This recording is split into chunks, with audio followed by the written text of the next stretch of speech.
I didn't miss a thing, Mr. Speaker. Monsieur le Président. Mr. Speaker, the government created a scandal at Rights and Democracy last week. It prevented Suzanne Trépanier, the widow of Rémy Beauregard, from testifying before the Foreign Affairs Committee. We now learn that the government, once again, has changed its mind. Can the Prime Minister and the government confirm that Ms. Trépanier will be allowed to testify, as will the former presidents of the organization, former employees, and dissenting directors? The Honourable Minister of Transport. Mr. Speaker, let me join members of the Liberal caucus in welcoming back to Ottawa the Leader of the Opposition. He said he didn't miss anything, but we certainly missed him, Mr. Speaker. Let me say what I said on Friday. Mr. Speaker. On Friday, we said that we hoped that the committee could put aside partisan politics. We hoped they could put aside divisive bickering and come to an agenda to allow Madame Trépanier, who's obviously suffered a great loss, to be able to share her views with the committee and with Canadians. Honourable Leader of the Opposition. Mr. Speaker, it's nice to be welcomed back, but I didn't miss a thing. I heard about the government's flip-flops in every town all week.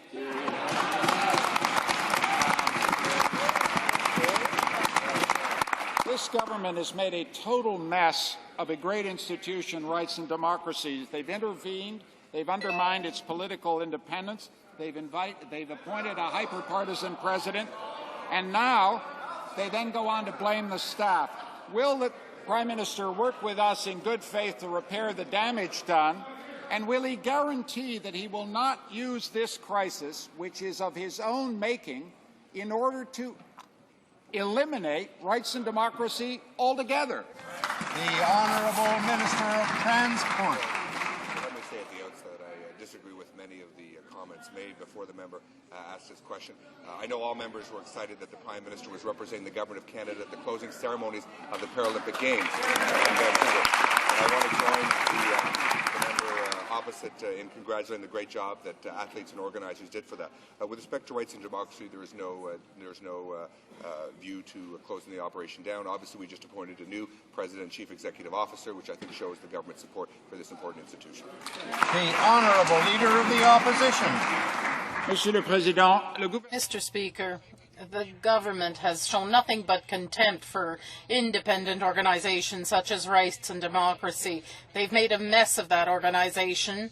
They tried to silence employees of the organization, and now they're showing contempt for a standing committee of Parliament. Will the Prime Minister assure us that his latest flip-flop is his last, and that the government will cooperate with the standing committee in order for us to work together to rehabilitate this great Canadian institution? The Honourable Minister of Transport. From time to time, politics does arise at committee. It is our hope that partisan politics can be put aside and that all members of the committee will work together on setting hearings and allowing key people who could contribute to the discussion to make their views known, not just to the committee, but through them to the people of Canada. The Honourable Member for Malpeque.